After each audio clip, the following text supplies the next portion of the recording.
जनक पुत्री हैं, जिनके कारण ये धनुष यज्ञ हो रहा है।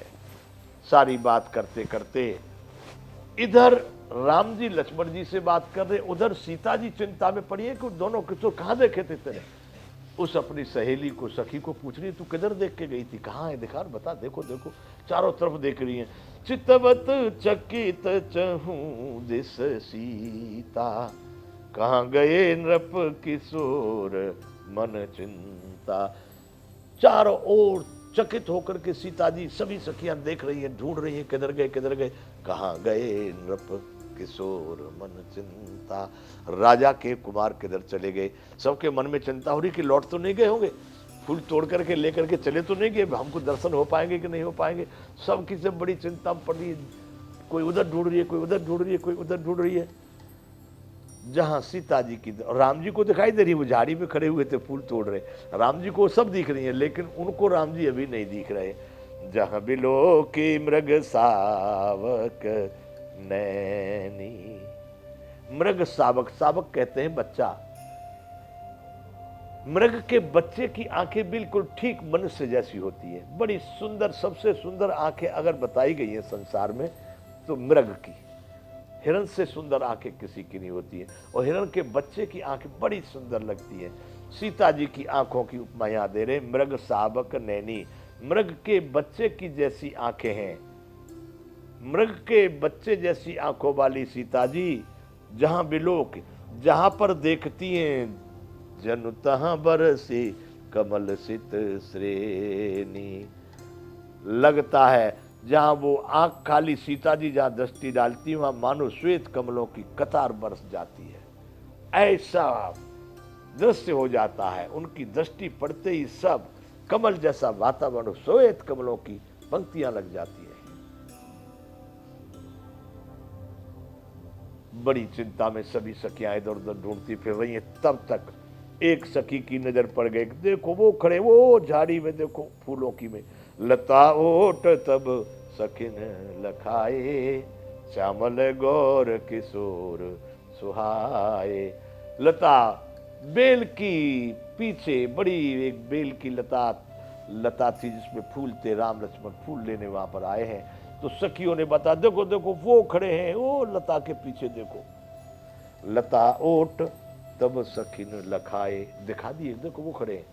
श्यामल गौर किशोर सुहाए, सामले और गोरे दोनों किशोर वहां पर बड़े सुंदर सुहावने राम लक्ष्मण वहां पर देखे।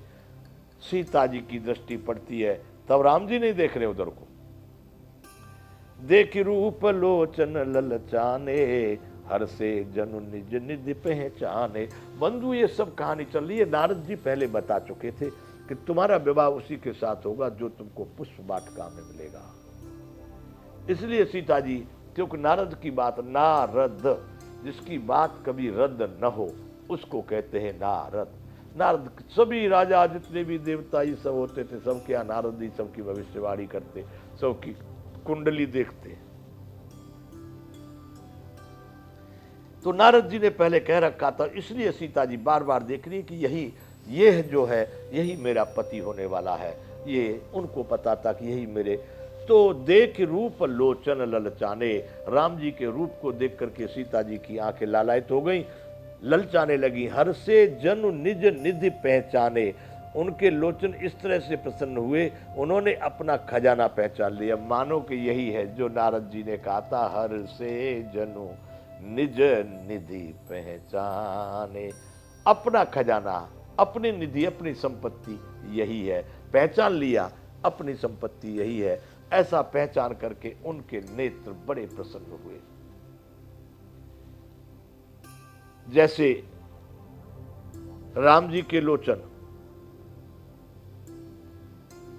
सीता जी को देख करके जैसे ठहर गए, पलक मारना बंद हो गए, वही स्थिति अब सीता जी की होती है। थके नयन रघुपति छवि देखें, पलकन हूं परिहरी निमेष। वैसे ही जैसे राम जी ने पलक मारना बंद कर दिया, तो राम जी के मुख पर जैसे ही सीता जी की दृष्टि पड़ी, उनके भी आंखों ने पलक मारना बंद कर दिया, देखती की देखती रह गई। किसी ने लिखा है, शब्दों का थोड़ा हेर फेर जरूर है, मैं उसको पूरा वो नहीं करता। किसी कवि ने लिख दिया है, राम को देख कर श्री जनक नंदिनी बाग में जा खड़ी की खड़ी रह गई।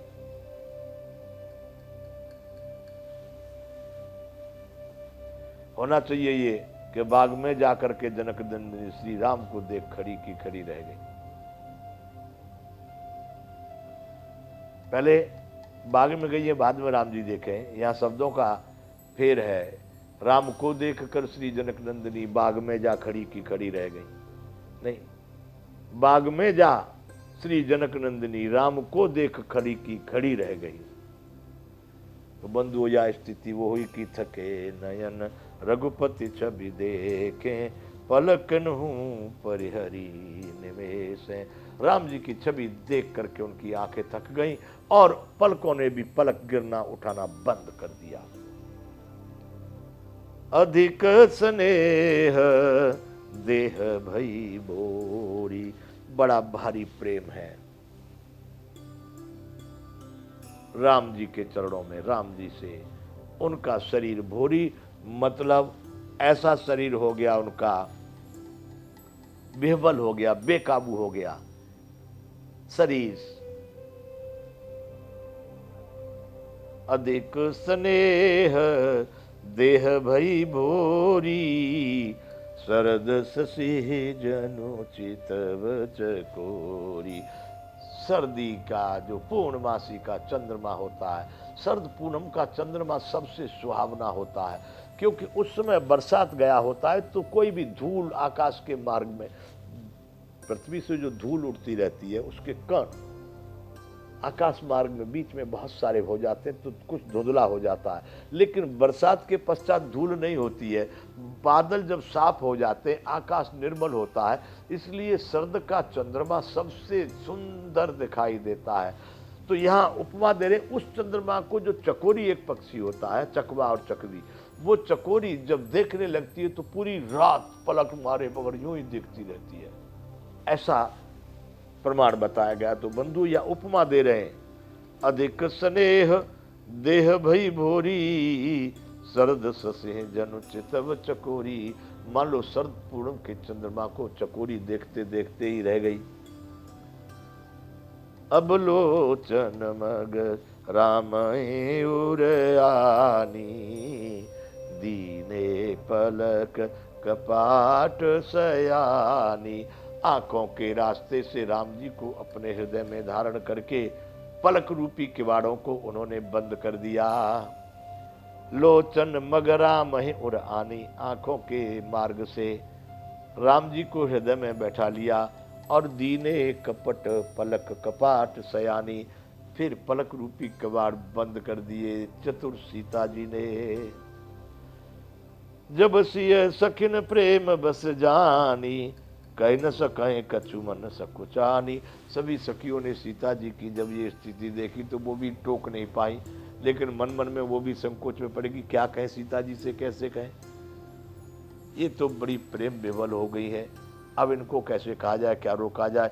वो भी कुछ बोल नहीं पाई, मन में उनके भी बड़ा संकोच हुआ। इतनी देर में होता है कि बंधुओं, राम लक्ष्मण जो फूल तोड़ रहे थे उस लता के फूल पूरे हो गए और आगे वाली पुष्प की लता के लिए राम जी आगे बढ़े। तो लता भवन ते प्रगट भय, ते अवसर दो भाई।